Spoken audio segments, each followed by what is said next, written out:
बोलो श्री प्राणनाथ प्यारी की जय। बोलो श्री सतगुरु महाराज की जय। पद्मावती पुरी धाम की जय। सर्व सुंदर साथ की जय। प्रथम लागू दो चरण को, धनिये न छुड़ायो खिन। लाख तली लालेड़िया, मेरे जीव के यही जीवन। इन पांव तले पड़ी रहूं, धनी नजरी खोलो बातन। पलना वालू निरखूं नेत्रे, मेरे जीव के यही जीवन। मेरे जीव के यही जीवन। बोलो श्री प्राणनाथ प्यारी की जय। बोलो श्री सतगुरु महाराज की जय। प्रणाम जी सुंदर साहब जी। अब हम चल रहे हैं अपना सिंधी ग्रंथ की ओर। सिंधी ग्रंथ का जो हम मंथन कर रहे हैं। कितना नंबर छुपाई? 5 प्रकरण। 5 छठा शुरू, छठा। 5 नहीं दीदी, 5वां है, अच्छा, चौथा खत्म हुआ। हाँ जी ठीक है। ये इसका थोड़ा बोल दो, श्री देवचंद्र जी मिलाप बिछुआ का। इस प्रकरण के अंदर देवचंद्र जी के का मिलाप इंद्रावती जी यानी कि मेराज जी से, जब वो 12 वर्ष 2 महीने 10 दिन के थे, अपने भाई के साथ किस तरह से जाना चाहते हैं, लेकिन उनके जो गोवर्धन भाई, जो गोवर्धन ठाकुर, वो उनको लेके नहीं जाते। कैसे रोते हुए उनके साथ चल देते हैं। और सदगुरु महाराज कहते हैं, जब कहा कि मेरा छोटा भाई आपसे मिलना चाहते हैं, तो उन्होंने कहा कि आप उनको लेकर के आइए। जब छोटे बच्चे होते हैं, उनकी जो बुद्धि होती है बहुत निर्मल होती है, अंदर से बहुत पवित्र होते हैं, इसलिए आप उनको लेकर के आइए। कैसे मिलाप होता है और उसके बाद वियोग 1712 में उनका वियोग कैसा है, उसका सुंदर वर्णन जो है इस प्रकरण के अंदर हम सब मिलकर के पढ़ेंगे। हाँ जी। श्री देवचंद्र जी मिलाप विछोहा। इस प्रकरण में सदगुरु धनी श्री देवचंद्र जी से श्री इंद्रावती जी अर्थात श्री महाराज जी के मिलन और वियोग का वर्णन है। साथ ही शाकुंडल और शाह कुमार की जागनी संबंधी बातें भी हैं। संगाए थिंदम धाम संग जी। संगाए पहचान, थिंदम होगी, धाम यानी धाम के, संग जी संबंध की। तड्डे घुरंदिस लाड करे। तड्डे यानी तब, घुरंदिस मांगूंगी, लाड प्यार यानी करे करके। दम न छड़ियां तोह के, क्षण भर, न नहीं, छड़ियां यानी छोड़ूंगी, तोह के आपको, लगी रहा गरे, लगी रहूंगी गरे यानी गले से। तो इंद्रावती जी कहती हैं कि हे मेरे प्राण प्रीतम, मुझे आपसे परम धाम के मूल संबंध की पहचान हो गई है। इसीलिए मैं बहुत ही प्रेम से आपके दीदार की चाहना कर रही हूँ। अब तो मेरी एकमात्र यही इच्छा है कि मैं आपको एक पल के लिए भी ना छोड़ूं और हमेशा आपके गले से लगी रहूं।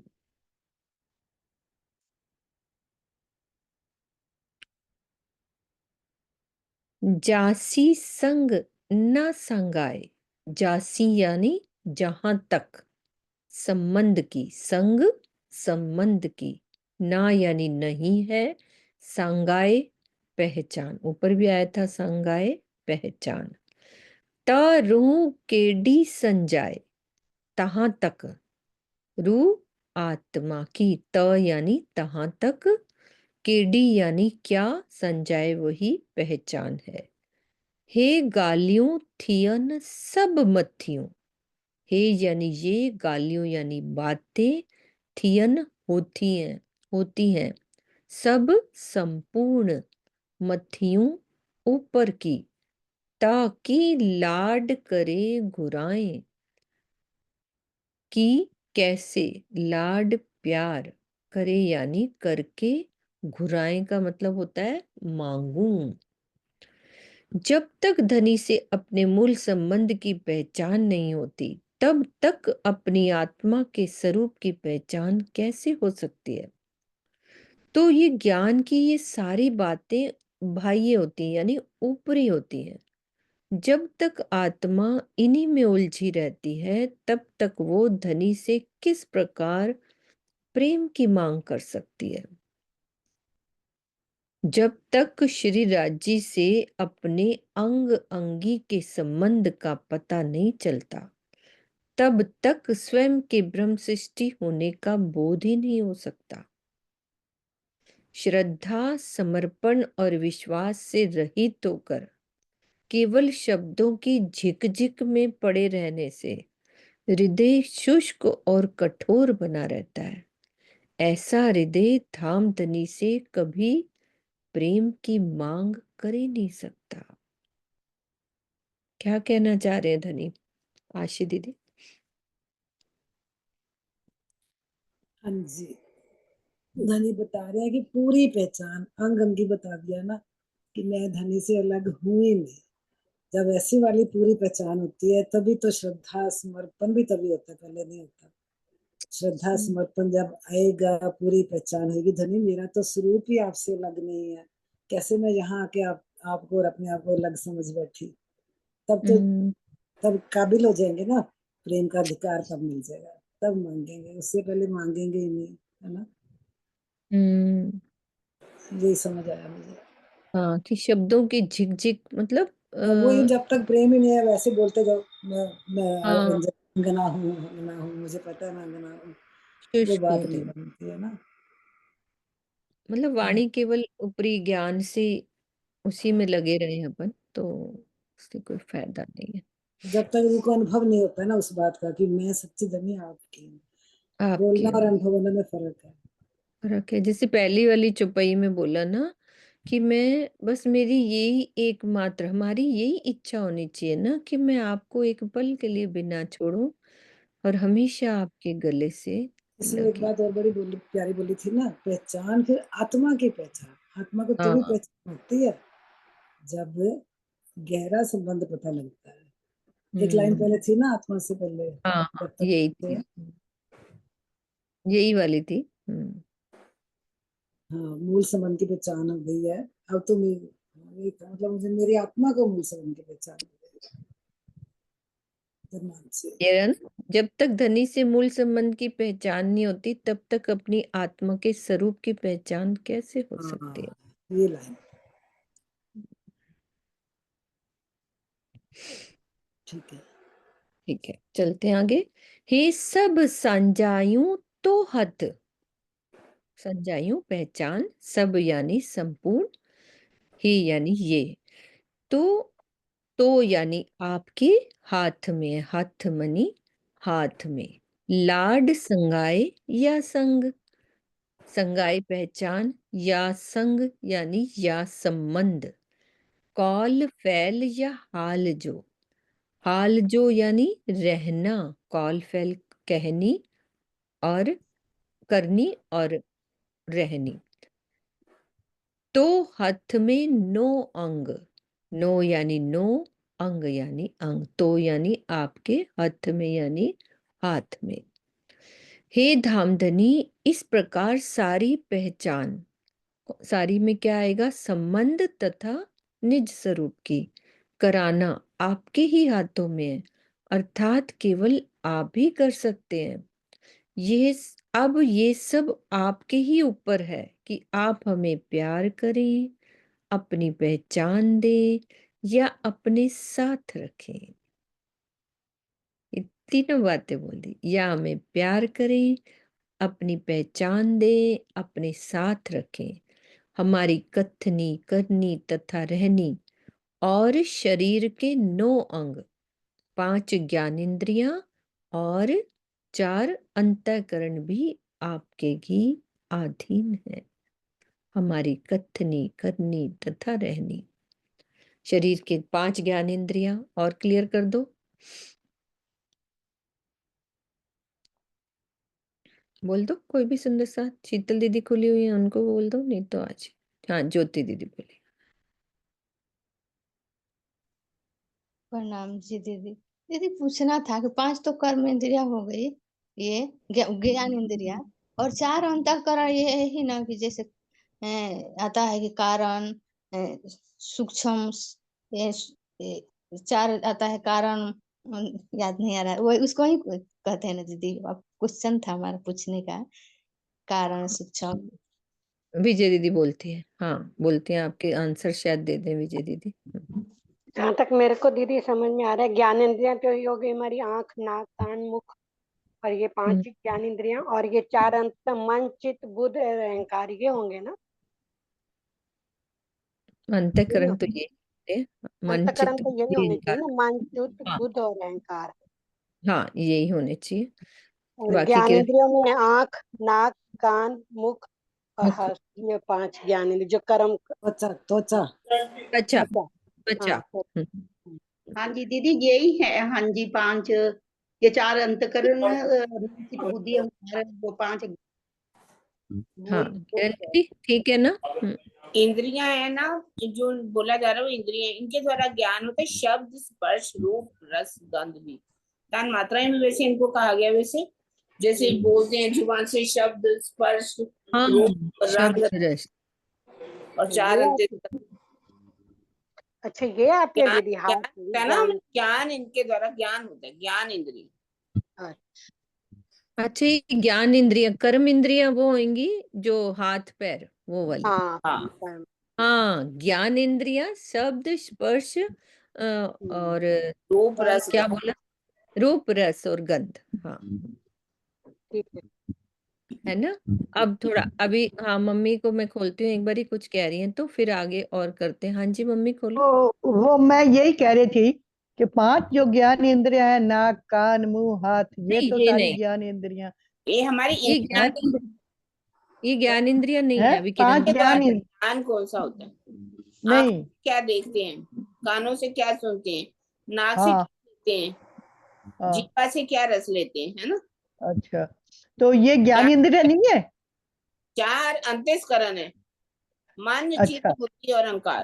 अहंकार ये अंतःकरण है, और हाँ 5 जो ज्ञान इंद्रियां हैं, हाँ, नाक, कान, हाथ, नहीं, ये नहीं है। है। इन इंद्रियों के द्वारा ज्ञान है तो ये इंद्रियां ही है तो हाँ इंद्रियां ही, पर इनके द्वारा ज्ञान क्या होता है, ज्ञान इंद्रिय है ना। हाँ हाँ, तो इससे ज्ञान तो देखा जाए तो लेना ही पड़ता है, देखा जाए तो ज्ञान तो लेना ही पड़ेगा, है ना। लेना ही पड़ेगा ना, ये मैं कह रही थी। जी। हम्म, ठीक है। अब इसको ये और क्लियर करते हैं कि आपके ही अधीन है, यानी कैसे, है ना, कैसे हमें करना है, कैसे अधीन है, कि क्या क्या हम त्वचा से, है ना, वो सब भी क्लियर कर दो। एक सुंदर सा दीदी ज्यादा रूप, अच्छा बता रस। देंगी, देखना, हाँ सुनना, बोलना। हाँ हाँ, एक बार क्लियर कर दो और कि हमें क्या करना है, जो सुंदर सा को नहीं पहली बार कर रहे होते हैं। हाँ, हाँ किरण जी, दीदी ज्यादा अच्छा समझा हाँ देंगी, दीदी किरण आप ही दीदी करो। बोल दो एक बार किरण दीदी। तो इनका ज्ञान कौन सा होता है? हाँ मतलब मैं 5 हमें अब कैसे आपके अधीन जैसे है। आंखों से जैसे देखना। आंख है, उसके द्वारा हमें क्या देख सकते हैं ना, ज्ञान मिलता है ना, ज्ञान इंद्रिय होगी।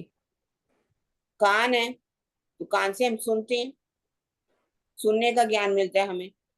नाक है, इससे हम सुगंधी लेते हैं। जीभा से हम स्वाद लेते हैं, है ना। और त्वचा है, इससे हम स्पर्श करते हैं। शब्द, स्पर्श, रूप, रस और गंध। मन, अब चित्त, इसको बुद्धि और अहंकार। मन से मनन करते हैं, चित्त से चिंतन करते हैं, बुद्धि से विवेक करते हैं, और अहम आता है हमें, हमारा अहम अंतस्करण क्या है, मतलब हम किस चीज का अहम कर रहे हैं। शरीर का हमारे अंदर अहम है, आत्म का है, पर आत्म का है, जो जीव का है। अंतस्करण ऐसे मन, चित्त, बुद्धि, अहंकार, अहम। हमारी कथनी, करनी और रहनी एवं शरीर के 9 अंग भी आपके ही अधीन हैं। हमारी कथनी, हम बोल क्या रहे हैं, कर क्या रहे हैं, और वास्तव में उस पर चल रहे हैं कि नहीं चल रहे। कथनी, करनी और रहनी और 9 अंग जो हैं वो भी कह रहे हैं आपके ही अधीन हैं। आप हमें प्यार दें, आप अपनी पहचान दें और अपने साथ रखें। ये सब आपके ही हाथों में है, आप ही कर सकते हैं। हमारी कथनी, करनी और रहनी को भी आप ही बदल सकते हैं, और हमारे 9 अंगों की जो है बातें, ज्ञान वगैरह है, वो भी आप ही बदल सकते हैं, और कोई नहीं बदल सकता। ठीक है। पेरो केया जा गालड़ी, पेरो पहले, केया की, जा यानी जो, गालड़ी बातें, सा रूह के पूरी लागी, सो रूह के आत्मा को लगी, लागी ने लगी यानी चुभ गई। हिक तोरे को न कितई, हिक एक, तोरे यानी आपके बिना, को ना यानी कोई नहीं, कितई यानी कहीं भी कोई आपके बिना नहीं है। हे तो ही जे इल्मे सक भागी, भगी लिखा है ना, भगी, इल्मे सक भगी, तो ही जे आपके, इल्म में यानी ज्ञान से, भगी मिट गई। आपने परम धाम में यानी पहले जो बातें कही थी वो इस संसार में मेरी आत्मा को पूर्ण रूप से चुभ गई यानी सत्य लगी। आपके तारतम ज्ञान से ये स्पष्ट हो गया कि आपके अतिरिक्त हमारा कहीं भी कोई प्रीतम नहीं है। इस संबंध में हमारे सभी संशय समाप्त हो गए।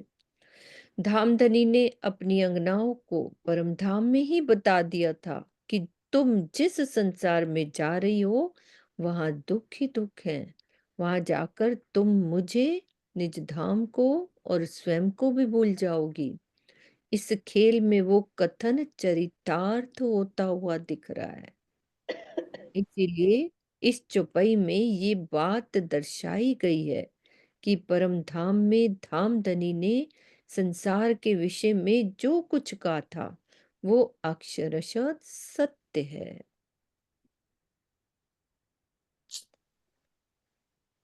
तो घर न्यारो दुनी से, आपका निवास, न्यारो यानी अलग है, दुनी से यानी संसार से, तो आपका घर संसार से अलग है।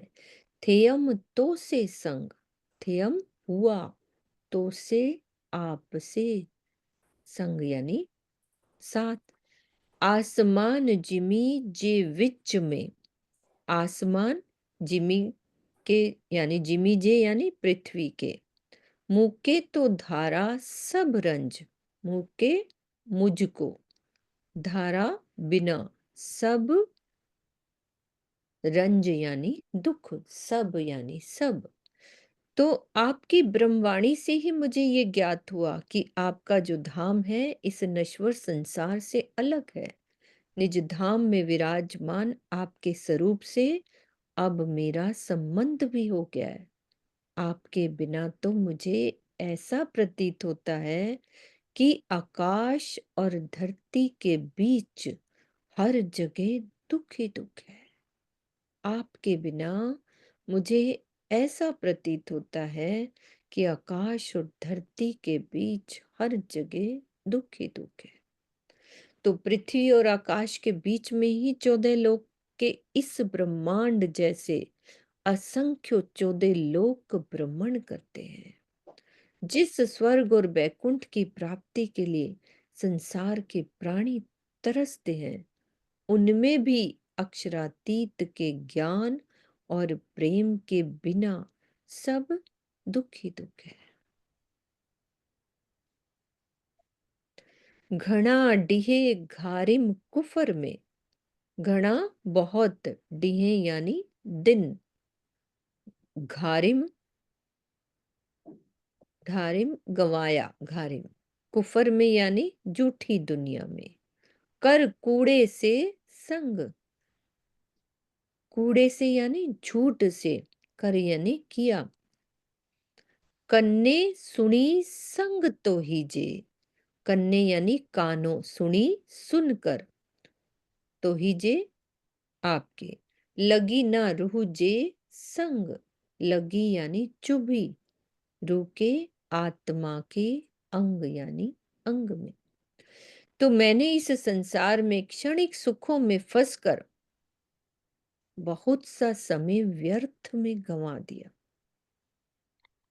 यद्यपि मैंने अपने कानों से आपसे अपने अखंड संबंध के बारे में सुना तो अवश्य था, किंतु वो बात मेरी आत्मा में चुभ नहीं सकी थी। तो ये तो हमारी स्थिति है ना, वो तो शुरू से लग गए थे। तो इस चुपई में आत्मा के दिल में ना चुभने का प्रसंग ये है। अब वो बात कर रहे हैं अभी तक वाली बात कि सदगुरु धनी श्री देवचंद्र जी के शरण में श्री महाराज जी 12 वर्ष 2 महीने और 10 दिन की आयु में गए थे। तो सदगुरु धनी श्री देवचंद्र जी के मुखार बिंद से उन्होंने श्री राज जी से अपनी आत्मा के मूल संबंध एवं जागनी लीला के महत्वपूर्ण तथ्यों को सुना, किंतु अल्पायु होने से उस पर दृढ़ता पूर्वक ध्यान नहीं दे सके। इसी को यहाँ दिन गंवाने के संदर्भ में कहा गया है। तो खिलवत के प्रकरण 1 में इसे इस प्रकार व्यक्त किया गया है। मैं होती बीच लड़क बने, तब कछुए ना समझी बात, मोहे सब कही सुध धाम की, भेख बदल आए साक्षात। हे दिल आयम तहकीक, आयम है तहकीक निश्चय ही, जे हेकली थिया आऊं, हेकली अकेली, थिया हों, आऊं यानी मैं, ता खिल्ले कूड़े मुंह से, खिल्ले हंसेंगे, कूड़े यानी हर्ष कर, मुंह से मेरे से, थिए दम ना अघाऊं, थिए यानी होवे, दम क्षण मात्र, अघाऊं यानी दूर। तो निश्चय ही मेरे दिल में ये बात आती है कि यदि मैं अकेले ही आपके पास आ जाऊं, हे दिल आयम तहकीक जे हेकली थिया आऊं, कि निश्चय ही मेरे दिल में ये बात आती है कि यदि मैं अकेले ही आपके पास आऊं तो आप बहुत ही आनंद पूर्वक मुझसे मिलेंगे, हंसेंगे और एक पल के लिए भी मुझसे दूर नहीं होंगे। तो सिंधी ग्रंथ में श्री महामती जी के द्वारा श्री राज जी के पास अकेले जाने का कथन कई बार आया। इस कथन में गहन रहस्य छिपा हुआ है ना। मेरे दिल में आ रहा था अकेले जाने वाली कौन सी बात थी, ये क्लियर कर रहे हैं कि जो संक्षेप में इस प्रकार है कि श्री महामती जी के धाम हृदय में युगल स्वरूप विराजमान होकर जागनी लीला कर रहे हैं। जागनी कार्य में श्री महामती जी को जगह जगह की यात्रा करनी पड़ती है, वाणी चर्चा और प्रवचन भी करना पड़ता है, जिसका एकमात्र उद्देश्य है कि परम धाम की भटकी हुई आत्माओं को परम धाम की ओर उन्मुख करना। वे यही चाहते हैं कि सब साथ करूं मैं आप सा, तो मैं जागी परमान, पियो जगाए एकली मैं जगाऊं बांधे जुथ। इसी लक्ष्य तक, कलश हिंदुस्तानी का ये है, तो इसी लक्ष्य तक पहुंचने में वे अपना अनमोल समय खर्च कर रहे हैं, व्यय कर रहे हैं, है ना। ऐसा करने का आदेश उन्हें धामधनी से ही मिला है। तो कलश हिंदुस्तानी में स्पष्ट रूप से कहा है कि तू देख दिल विचार के, उड़ जासी सब असत, सारों के सुख कारने, तू जाहिर हुई महामत।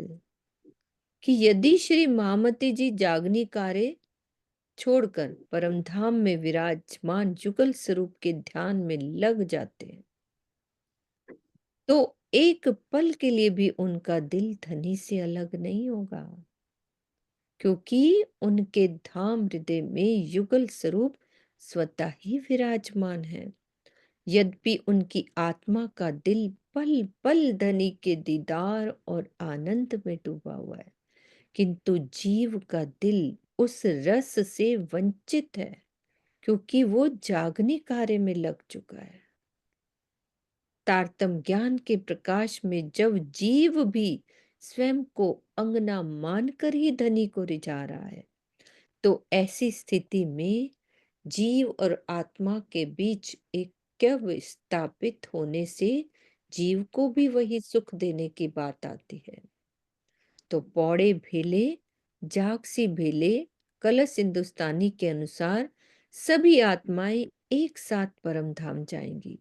सबको छोड़कर श्री इंद्रावती जी के लिए अकेले परम धाम जाना असंभव है। इस प्रकार अकेले जाने का तात्पर्य, अकेले आने का तात्पर्य अपने धाम हृदय में विराजमान धनी से सुख लेना है, जबकि श्री महामती जी सबको अपने स्तर पर पहुंचाना चाहते हैं। तो ये क्लियर किया है उन्होंने अकेले आने का, कि यदि उनको पहचान हो गई है ना आशु दीदी, तो वो चाहती तो बस सिर्फ ध्यान में लग जाती। उनके अंदर तो राजी बैठे ही थे ना, है ना। शीतल दीदी आप करो, मैं तो बोल रही हूँ, शीतल दीदी करती हैं। अच्छा हाँ जी, प्रणाम जी, प्रणाम दीदी। बहुत ही अच्छे से ये समझ आई है। उसके ऊपर मेरे भी मन में ये आया था कि अकेले की बात यहाँ क्यों की गई है, और वाणी मेराची ने अपना स्वामी जी ने बहुत अच्छे से समझा दिया कि उनके हृदय में स्वयं युगल स्वरूप विराजमान है, तो वो कभी भी चाहे उस युगल स्वरूप के दीदार कर सकते हैं, क्योंकि उनके हृदय में विराजमान है, उनको सब पता है, क्योंकि ये स्थिति उनकी मार्फत की स्थिति है, सिद्धि। तो अब यहाँ पर अकेले आने की, पर उनका एक ये जैसे कह लो दादी ने आदेश दिया है कि तुम्हें सब सुंदर साथ को भी जगाना। अब उसको जगाने के लिए तो फिर ये थोड़ा जीव को उतना मतलब रस नहीं मिलता, आत्म जीव मतलब उससे हो जाता है, आत्मा को वो रस नहीं मिल पाता। यही होता है ना, क्योंकि जीव लग जाता है जागनी कार्य में, है ना। जीव जब जागनी कार्य में मिल जाता है तो आत्मा को वो सुख तब नहीं, क्यों नहीं मिलता, क्योंकि वो युगल सुख के दीदार नहीं कर पाता। तो यही इसमें थोड़ा क्लियर किया हुआ है, कुछ और भी रहना। हाँ जी, तो और स्वामी कुछ जी भी तो कहना यही चाहिए? करते हैं, वो भी तो यही हाँ, करते हैं, बार बार आते हैं, जागने बार करे बार पे आते हैं निकलते हैं। ध्यान। जब कितने कितने दिनों के लिए इकट्ठा निकलते हैं, तब थोड़ी ध्यान में बैठने का उनको टाइम मिलता होगा। कम मिलता है ना, कम कम मिलता मिलता है। वो बहुत जिसको कम वो है। रस मिल जाए एक बारी, वो तो चाहेगा ना कि मैं तो बैठे ही हाँ, रहूं, राजी से बातें ही करता रहूं। और चौपाई भी बता दी, कह दिया इंद्रावती तुझे सबको जगाना ही पड़ेगा, सारों के सुख कारने तू जाहिर हुई मोहम्मद, इसलिए तुझे ये करना ही पड़ेगा। वो जिम्मेवारी दे दी ना हम सब की, हम कब जागेंगे। तो हम ये बात से लेना कि देखो हाँ, हमारे पीछे वो अपना हमारे आनंद लिए, छोड़ के कितना जो हमारे लिए सुंदर अपना सा सुख जाग। छोड़ के। हाँ, हाँ, सभी सभी वहां से शुरू से सभी लेकर वहां पे आज तो तक, सभी। हाँ, वहां से लेकर आज तक सभी अपना सुख छोड़ रहे हैं हमें जगाने के लिए। हाँ जी, चांद दीदी आप बोलो। प्रणाम जी। मैं वैसे अभी अभी ज्वाइन किया, पर आप जो बता रहे हो ना तारतम सुधा में स्वामी जी ने इस बात को कितना सुंदर क्लियर किया है। वो कहते हैं कि महामती जी को पहले धनदेव चंद जी को आदेश हुआ, जगाए लाओ तुम रूह अल्लाह, जो रूहें मेरी आशिक, मेरी जो हाँ, रूहें हैं उनको जगा के लाओ। उन्होंने उसका पालन किया, है ना। और इंद्रावती जी को आदेश हुआ, अभी जो आप बोल रहे हो कि तुम सब साथ करो, तुम अपने जैसा सबको मैं करूं तो मैं जागी हूँ। उन्होंने भी उसका पालन किया। उसके लिए देखो अरब गए, वो कितनी तपती धूप में उन्होंने, क्योंकि वहां पर भैरव ठक्कर की आत्मा सोई हुई थी, उसको जगाया। कहाँ कहाँ वो भटके रूहों को जगाने के लिए। हमें क्या आदेश हुआ, हमें आदेश हुआ कि दिन रात तुम्हें राजी राजी, वो कहते हैं ना सांस श्वास श्वास में तुम्हें ये जपना है, मतलब राज्य का नाम तुम्हारी सांसों में आना चाहिए। और एक ये भी आता है हमारे लिए कि जो सोता हो सो जागियो, जागा उसमें मेरे को चौपैया याद नहीं रहती है, जागा जागा सो सो बैठा बैठा। क्यों? मतलब आपको अब दौड़ लगानी है, राज्य की तरफ चलना है, हर सांस में राज्य को पुकारना है। हम कहाँ पुकार रहे हैं? अभी तो हम थोड़ी थोड़ी देर सुबह पढ़ लेते हैं, पर ये भी मुझे तो लगता है, आज मैं मार्फत सागर जो स्वामी जी का पढ़ रही थी, वो वाला जो किताब मैं बोल रही हूँ, उसमें उन्होंने ना इतनी अच्छी बात बता दी। कहते हैं कि सब कुछ ना हुक्म के ऊपर है। राज्य ने श्रृंगार में सब बता दिया, जो है सब कुछ तुम्हारा लौकिक और परलौकिक, जितना भी कुछ खेल है ना, सब राज्य के दिल में पहले से ही डिसाइड है। वही सब कुछ हो रहा है, जो उन्होंने सोच रखा है वही का वही हो रहा है। इसका मतलब क्या हुआ? मतलब ये हुआ कि अपनी मैं को छोड़कर सब कुछ राज्य के ऊपर हमें करना है, कि राज्य ही सब कर रहे हैं, उनकी मैं लेकर के चलनी है, तो मार्फत की अवस्था तभी आएगी। तो मुझे बहुत प्यारा लगा कि हम क्या कर रहे हैं, वो लोग तो अपना अपना कर गए, हम क्या कर रहे हैं? हमसे राज्य ने जो आदेश दिया, हम कितना पूरा कर रहे हैं? बिल्कुल। हाँ जी, एक सुंदर बात ये जी। भी है कि अकेले आने का मतलब ये नहीं है कि अकेले तो इंद्रावती की आत्म जो है परम धाम में जा नहीं सकती। सोचे कि अकेले आ जाओ तो अकेले कैसे जा सकती है, क्योंकि वाणी में लिखा पोड़े भेले जागसी भेले केले कैसे हुए। तो इसका मतलब अकेले आने का मतलब जाहिरी अर्थ नहीं लेना चाहिए कि अकेली तुम आ जाओ, है ना। इंद्रावती जी तो अपना वायदा पूरा कर ही रही है, तो कहने का भाव है हम सबको भी अपना वायदा पूरा करना है, सबको जगाना है। जो तुम्हें मिले वो सुंदर साथ को दो। बिल्कुल। तुम कहियो अपने साथ को जो तुझे खुले वचन, सुध तो नहीं कछु साथ को तो भी अपने सज्जन। वायदा पूरा करते हुए चलना। बाकी तो हाँ जी मम्मी, खोलो मम्मी। मैं ये कह रही हूँ, उन्होंने जो रास्ता हमें बताया है, हम उस पे रहनी पे चले तो हमारे लिए तो रास्ता खुल जाएगा। हम उनके अनुसार चलेंगे, वो जो उन्होंने रास्ता हमारे लिए खोला है वो हम पाले, तो राज्य महाराज हमें खुद दर्शन देके हमारे को रास्ता बताएंगे। मैं तो ये कह रही थी, मैं तो और कुछ नहीं, कि हमें हमें उस पे चलना है। ये नहीं कि कह दिया उन्होंने तो हमने सुन लिया, सुनने से काम नहीं चलेगा। हम उस वाणी के अनुसार चलेंगे तो हमारा बेड़ा पार है। हाँ जी।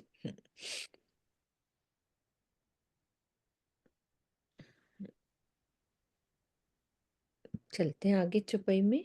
हे ता पाणे पधरी, ता यानी तो, पाणे आप ही, पधरी यानी प्रत्यक्ष।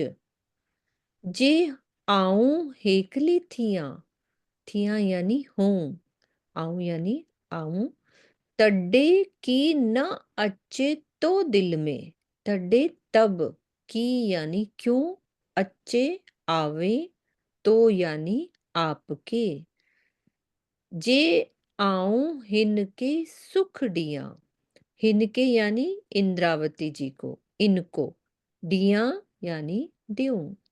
तो अब मेरे दिल में इस बात का निश्चय हो गया कि यदि मैं आपके पास अकेली आ जाऊं, आया ना, हेता पाणे पधरी जे आऊं हेकली थिया।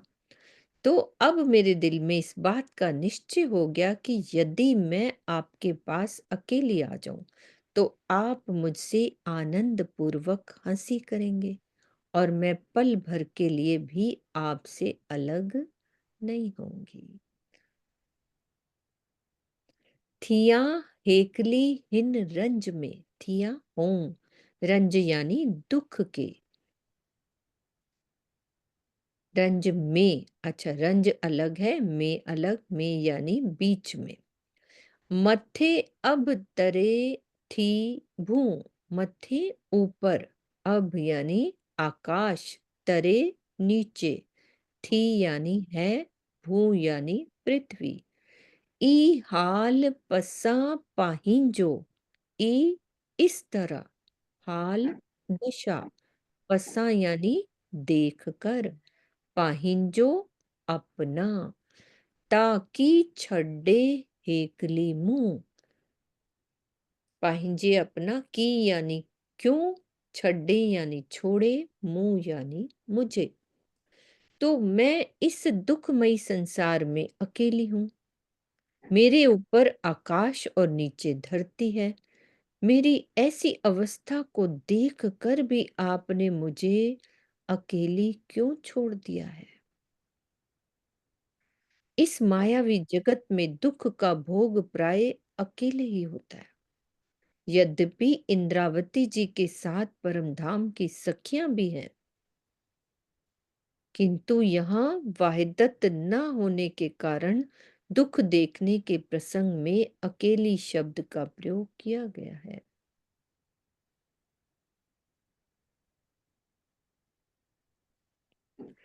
धनी मुझे अरस जा, प्रीतम मुझे यानी मेरे अरस जा धाम के, चुआ मुंह हेकली जो हाल।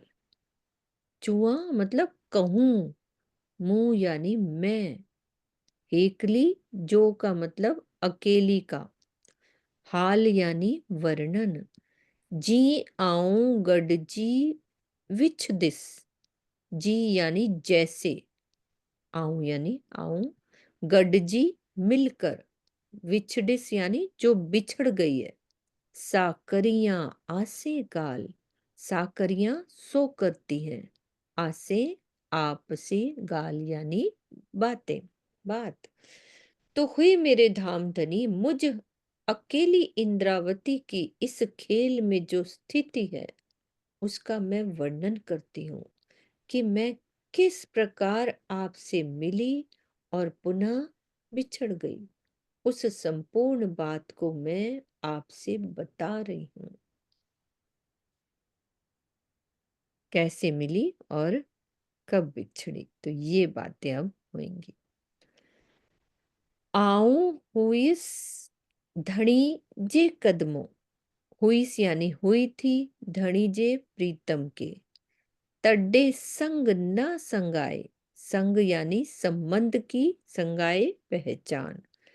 चेयाऊं धनी भतिये, चेयाऊं का मीनिंग होता है कहा, धनी घणी है, सॉरी घणी, घणी का मतलब बहुत, भतिये तरह से, पण थियम न संजाए, पण परंतु थियम हुई, संजाए का मतलब पहचान, संजाए, संगाए का मतलब पहचान होता है, संजाए का मीनिंग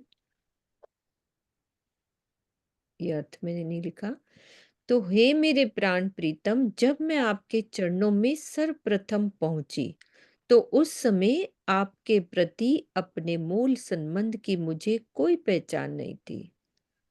आपने मुझे तरह तरह से समझाया किंतु मुझे पहचान नहीं हो सकी।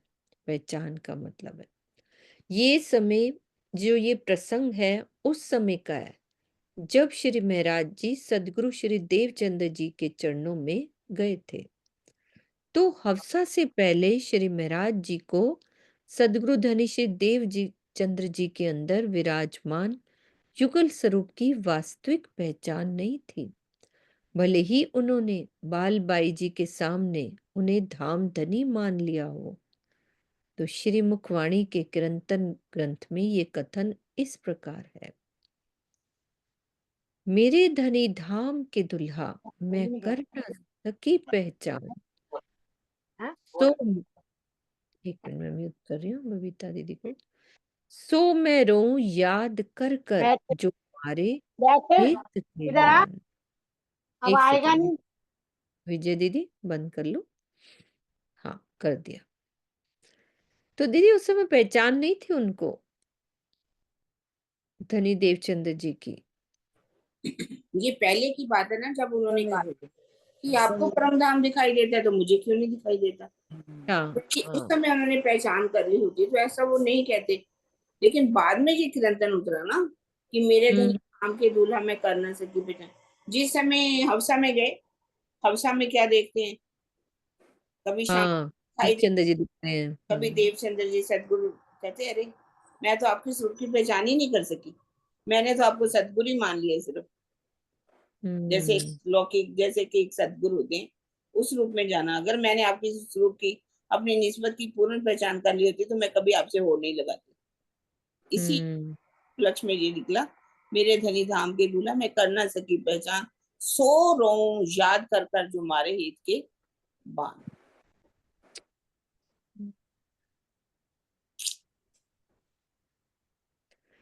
तड़े धणिये मुके चयो, धणिये यानी धनी जी ने, मुके यानी मुझको, चयो यानी कहा, जे बा जणियों आइन, बा जणियों दो जनी, बा जणियों यानी दो जनी, आइन है। खिल्ले थेऊ न्यारे रांद अड्डा, खिल्ले का मतलब होता है, खिल्ले थेऊ का मतलब हस्ती है, निहारे यानी देख कर, रांद यानी खेल को, अड्डा यानी तरफ। तांजे संगाइन, तांजे यानी कदाचित, संगाइन यानी पहचान। उस समय धामधनी श्री निजानंद स्वामी ने मुझसे कहा कि इस खेल में परम धाम की दो जनी मतलब दो प्रमुख सखियां आई हैं, वो इस खेल को देखकर हंस रही हैं, उन्हें किसी भी तरह से जगाना है। तो परम धाम की ये जो दो सखियां हैं, शाकुंडल और शाकुमार है, जिन्हें लीला रूप में प्रमुख सरदार कहा गया है। परमधाम की एक दिली में सामान्य और प्रमुख जैसे शब्दों का अस्तित्व मूलता नहीं है। तो दीदी हंस रही का मतलब भी क्लियर कर दो, इस खेल में हंस रही हैं। लीला में सरदार बना दिया ना दोनों को, एक को एक तरफ से सरदार, दूसरे को दूसरी तरफ से। नहीं, ये भी है आपकी बात ठीक है। शकुंडल और शाकुमार मतलब छत्रसाल जी और औरंगजेब दोनों राजघराने में ना, हाँ जी, दोनों राज परिवारों में आई। तो उन्होंने कहा कि दोनों की आत्मा तो हंसती हुई नजर आ रही है, उनके पारातम जो है हंसने के मतलब उनके ऊपर भाव दिखाई दे रहे हैं, तो उनको भी झुका करके लेके आना। हंसने का मतलब ये है कि उनके तो एक जैसे छोटा बच्चा होता है, हमने देखा अक्सर ही, कभी वो रोता है तो कभी हंसता है, एक्चुअली वो सो रहा होता है, उठता नहीं है, भाव दिखाई देते हैं रोने और हंसने के। उनके भी चेहरे पर हंसने के भाव जो है वो दिखाई दे रहे हैं, ये बात कही जा रही है। हाँ, उनकी तो पारा और इसका भाव ये है कि वो राजघराने में है ना, मेन यही बात। प्रेम प्रणाम जी, सुंदर सा जी, प्रेम प्रणाम जी। ये भाव मैंने भी कई जगह पढ़ा है कि वो राजघराने में थी, तो उनके उनके वहां पे बैठे परात में उनके चेहरे पर जो हंसी थी, उसी को इंगित करके यहाँ कहा गया है कि वो दो खास सखियां जो हंस रही हैं। पर मेरा क्वेश्चन सिर्फ इतना है कि छत्रसाल जी का बचपन तो बहुत ही दुखों में और संघर्ष में था, तो उनके चेहरे पर हंसी, तो क्या सिर्फ एक उनको पहचान थी कि मैं राजघराने का हूँ इसलिए वो हंसी थी, या कोई और रीजन भी हो सकता है इसके पीछे? प्रेम प्रणाम जी। थोड़ा मन में यही भाव आया कि वो तो बहुत ही उन्होंने कष्टों में झेला अपना बचपन, जहां तक हमें पता है। वो तो सबको मालूम है, उनका बहुत ही जीवन जो था कष्ट में था, पर जो भाव दिखाई गए ना, एक राजघराने में जन्म तो उनका हुआ था ना, उनका जो जन्म है वो राजघराने के अंदर था, इसी कारण से लिखा गया। ऐसा तो नहीं लिखा हुआ कहीं भी कि उन्होंने कोई दुख नहीं देखा। तो देखा जाए तो अपना जो औरंगजेब था, वो भी, उसको भी कितना कष्ट था, भले ही वो राजघराने में था, उसको हमेशा यही रहता था कि मैं राजा बनूं, मैं राजा बनूं, जिससे उसने दारा सिंह को, अपने पिता शाहजहां, सबको मारा किया। और उनके यही भाव है सिर्फ बताने का कि उनके चेहरे के ऊपर जो भाव दिखाई दे रहे हैं वो हंसने के भाव दिखाई दे रहे हैं, क्योंकि वो राजघराने में आई हुई थी। ऐसा कहीं नहीं लिखा कि उन्होंने कष्ट नहीं देखा। मतलब राजघराने में आई हुई है, बस ये वाली बात। दीदी मेरे दिल में सरदार के प्रति भाव आ रहा था, दोनों सरदार सखियां बना दी, एक को जागनी लीला में सबसे ऊपर पूर्ण समर्पित, और दूसरी को बिल्कुल दूसरी तरफ कंट्रास्ट। कैसे मतलब? वे जगाते रहे फिर भी नहीं जागी।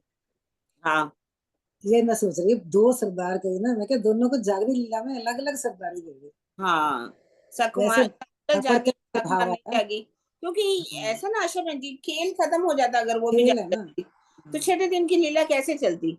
राजी ने हर चीज को बहुत सोच समझ के बनाया हुआ है ना, प्लानिंग उनकी, दोनों को सरदार उनकी बनाया, एक को इतना सरदार बना दिया कि पहली बार में पूरी पहचान और पूर्ण समर्पण, और दूसरे को इस तरफ से सरदार बनाया, जोर लगाते रहे, जगाते रहे। लीला की बात कर रही हूँ, लीला में हाँ दोनों वही मैं कह रही हूँ ना। खेल नहीं ना खत्म करना था, अगर वो भी जागृत हो जाती उसी समय हाँ, वैसे ही सरदार शब्द से भाव आ गया। लास्ट अच्छा, में ड्रामा का खेल कैसे होता?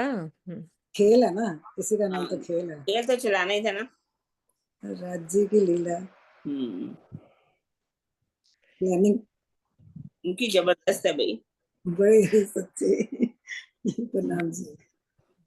यही लिखा है ना, प्रमुख सरदार कहा गया, लीला रूप में प्रमुख सरदार कहा गया। हाँ, इसी से सोच रहे थे। रू अल्लाह ई चयो, श्यामा जी ने ई यानी ऐसा, चयो यानी कहा। पाण निहारे कड्डियों तिन, आप निहारे यानी देख के, नहारे कड्डियों यानी निकालो, तिन यानी तिन को। पाण से निहारे न कड्डियों, निहारे देख के, कड्डियों यानी निकालो, तिन को। पाण से यानी स्वयं। हुईस आऊं, हुईस गाल में इन, हुईस हुई गाल में यानी बात में, इन यानी इनों की। तो श्री श्यामा जी देवचंद्र जी ने मुझसे कहा कि तुम्हें इन्हें खोज कर निकालना है। मैं सदगुरु धनी श्री देवचंद्र जी की इस बात को सोचती रही कि उन्होंने स्वयं ही उन्हें क्यों नहीं खोज कर निकाला। मतलब मुझे कहा तो आप ही क्यों नहीं किया ये। पाण बखत हल्लण जे, बखत यानी समय, हल्लण यानी चलने के। याद केयाऊं मुके, केयाऊं यानी किया, मुके मुझको। चेयाऊं ई जेडिन के, चेयाऊं कहा, ई यानी ऐसे, जेडिन के यानी सखियों को। जे कोठे अच्छो हिनके, कोठे बुलाकर, अच्छो आओ, हिनके यानी इन दोनों को। तो धाम गमन के समय आपने मुझे याद किया। सखियों बालबाई तथा बिहारी जी को बुलाकर उन्होंने ऐसा कहा कि तुम दोनों महाराज जी को बुलाकर ले आओ। तो सदगुरु श्री धनी देवचंद्र जी के धाम गमन के समय श्री महाराज जी घरोल में दीवान थे।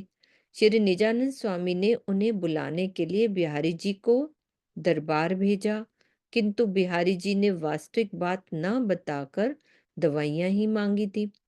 अंततः बालबाई जी को भेजा। बालबाई के दूसरी बार जाने पर वास्तविक रहस्य खुला कि सदगुरु महाराज उन्हें बार बार याद कर रहे हैं।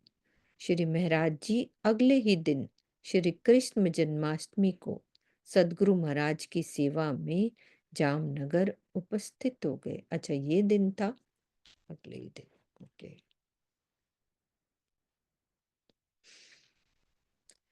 अच्छी आऊं पेरे लगी, अच्छी आकर, पेरे यानी चरणों में। तड्डे मुके चियाऊं ई, तड्डे यानी तब, मुके मुझसे, चियाऊं कहा। रो तोहिजे रोए थी, तोहिजे आपकी रोए थी यानी रो रही है। आऊं पिया अरस में की, पिया यानी आऊं, की यानी कैसे। मैंने आकर उनके चरणों में प्रणाम किया, तब उन्होंने मुझसे इस प्रकार कहा कि तुम्हारी आत्मा धाम के दरवाजे पर खड़ी होकर रो रही है। ऐसी स्थिति में मैं कैसे धाम जा सकता हूँ। तो श्री इंद्रावती जी का दिल ही वो धाम है जिसमें युगल स्वरूप को विराजमान होना है। विक्रम संवत 1703 से लेकर 1712 तक कितने 9 वर्षों का वियोग रहा।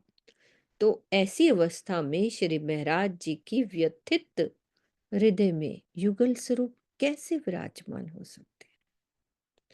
तो इस चुपई में श्री इंद्रावती जी के रोने और सदगुरु महाराज जी के धाम न जाने, धाम हृदय में विराजमान न होने का यही आशय है। मतलब जुदाई थी ना उनकी। दर माधा अरस जे, दरवाजे के, माधा यानी आगे, दर का मतलब दरवाजे के, अरस जे यानी धाम के। आऊं रोंदी पसा हित, आऊं मैं, रोंदी यानी रोती, पसा देख कर, हित यानी यहाँ, ते मुंह तोके कोठई, इसीलिए, ते का मतलब होता है इसलिए, मुंह मैंने, तोके तुम्हें, कोठई यानी बुलाया है, आऊं हल्ली न संगा तित, हल्ली यानी चली, संगा सकती हूँ, तित यानी वहां, धाम दरवाजे के आगे मैंने तुम्हें रोते हुए देखा है, मैंने तुम्हें इसलिए बुलाया क्योंकि तुम्हारे आए बिना मैं धाम नहीं जा सकता था।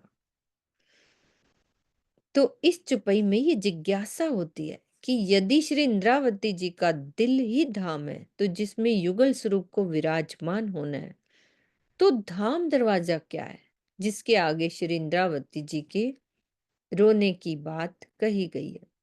कह रही ना, मैंने धाम दरवाजे पे तुम्हें रोते हुए देखा है। तो ये जिज्ञासा होती है। तो इसका समाधान ये है कि आत्मा सुख दुख तथा मान अपमान के बंधन में नहीं होती। बालबाई जी की चुगली और दबाव के कारण सदगुरु महाराज द्वारा प्रणाम स्वीकार न किए जाने पर श्री महाराज जी के जीव का हृदय ही व्यथित हुआ। श्री इंद्रावती जी की आत्मा का दिल तो इस व्यथा की पीड़ा को दृष्टा होकर देख रहा है।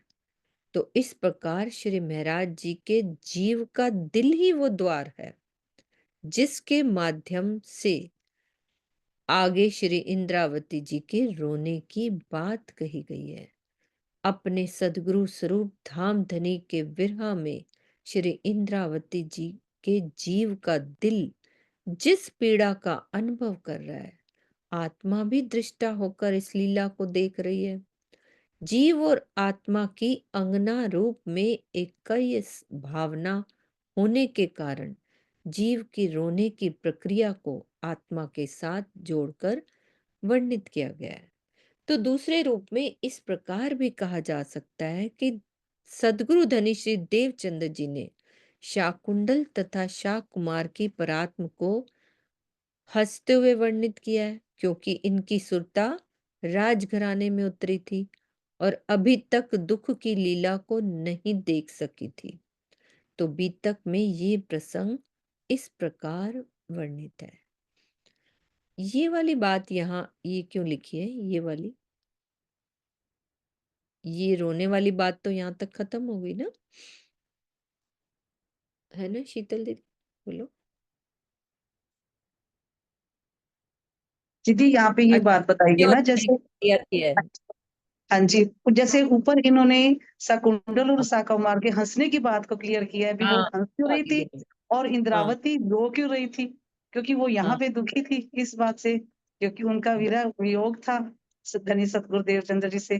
तो ये वो मतलब परात्म में जो भाव आते हैं वही आत्म भाव की बात बताई कि परात्म वही में अब जो भाव, हाँ अब आपने क्लियर हुआ बोली। ना कि शाकुंतल शाकुमार हंस रही थी क्योंकि वो राजघराने में थी और दुख नहीं देखा था, और जो यहाँ पे थी वो परात्म के चेहरे पे भाव आते हैं, जो किरण दीदी ने बताया।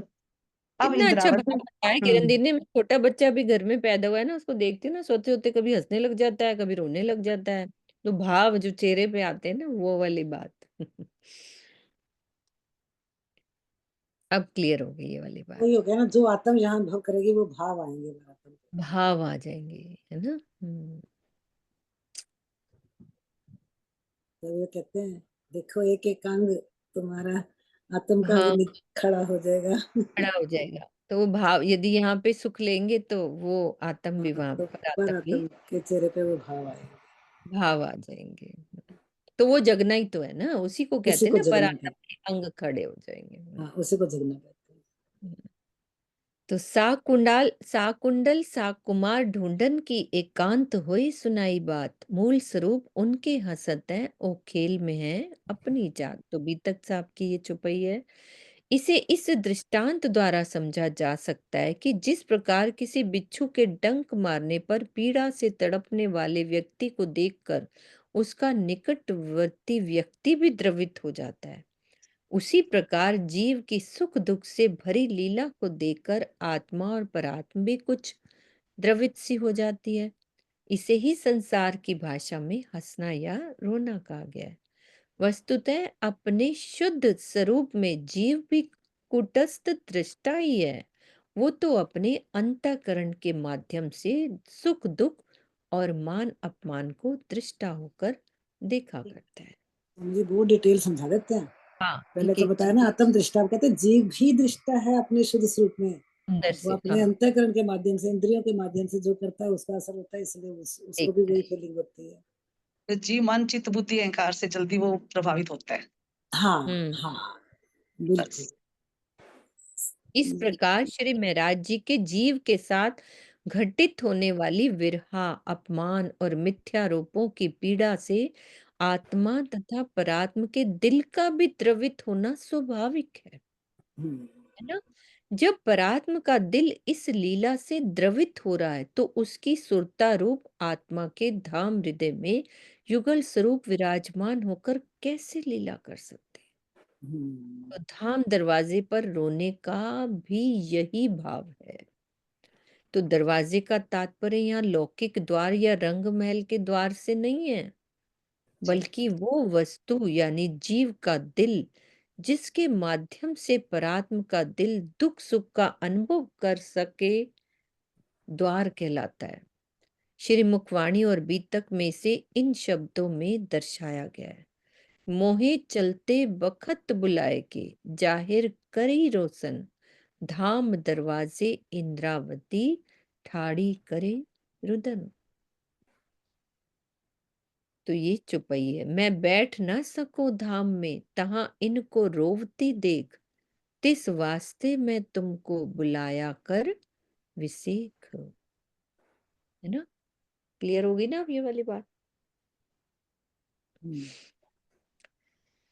मुके चेयाऊं पधरो, कहा मुके यानी मुझे, पधरो यानी प्रत्यक्ष, सा सुई गाल सबन, सा यानी सो, सुई यानी सुनी, सबन यानी सबने। पर केर परूडे इसार तू, पर यानी परंतु, केर कौन, परूडे समझे, इसार तू गुप्त कथन, संधियों हिन दोसन, संधियों यानी को, हिन यानी इन, दोसन यानी मित्रों की। तो मुझसे ये बात उन्होंने स्पष्ट रूप से कही जिसे सभी ने सुना, किंतु इन दो दोस्तों, कौन से, सुंदरबाई और इंद्रावती जी के इस गुप्त कथन को भला कोई दूसरा कैसे समझ सकता था? है ना? तो दोस्त इंद्रावती के शब्द दिल में बैठना है सुंदरबाई में, तो इन दोनों की हाँ, आपस की गहरी बात हो गई ना, जो वो कौन रो समझ? रही है, वो रो रही है। भाई जब तक मिलन ही नहीं होगा ना विरहा में, तो भाई वो उनका दिल तड़प रहा है ना, तो जब वो मिलन होएगा, आपस की क्या कहते हैं नोक झोंक पूरी होएगी, तब दोनों मिल जाएंगे एक दूसरे के क्योंकि दिल में। तो जीव भी दुखी हुआ पड़ा है ना, पहले दुखी उस हो जीव रहा को तो है। शांत करना पड़ेगा ना। हम्म। तो यहाँ इसका भाव सखियों से लिया जा सकता है, क्योंकि सुंदरबाई और इंद्रावती शब्द स्त्रीलिंग है। करे मेढो चेयाऊं मिठी भते, करे यानी करके, मेढो मिलाप, भत्ते यानी तरह से, मीठी मीठा। पण आऊं निद्र मज, नींद, निद्र का मतलब मंज यानी बीच में, पण मुंह की न परुड्यो, मुंह यानी मैंने की यानी कुछ, परुड्यो यानी समझा, सर छड्डे उडिया हंज, सर का मतलब होता है भव सागर, छड्डे छोड़कर, उड़िया उड़ा, हंज यानी हंस, हंस श्री देवचंद्र जी हंस।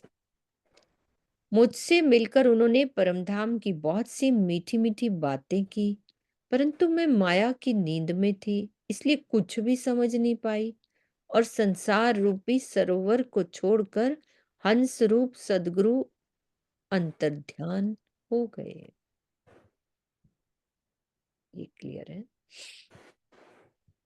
ई थियस आऊं हेकली, ऐसे, थियस यानी हुई, हेकली यानी अकेली, भोणा डोरिंदी बेई, भोणा यानी फिरती हूँ, डोरिंदी ढूंढती, बेई यानी दोनों को, धनिये जा मुके चई, धनी ने, चई यानी कहा, तांजे निहारे कड्डा से, कदाचित, तांजे कदाचित, निहारे का मीन्स देख के, कड्डा निकालो, से यानी सोई।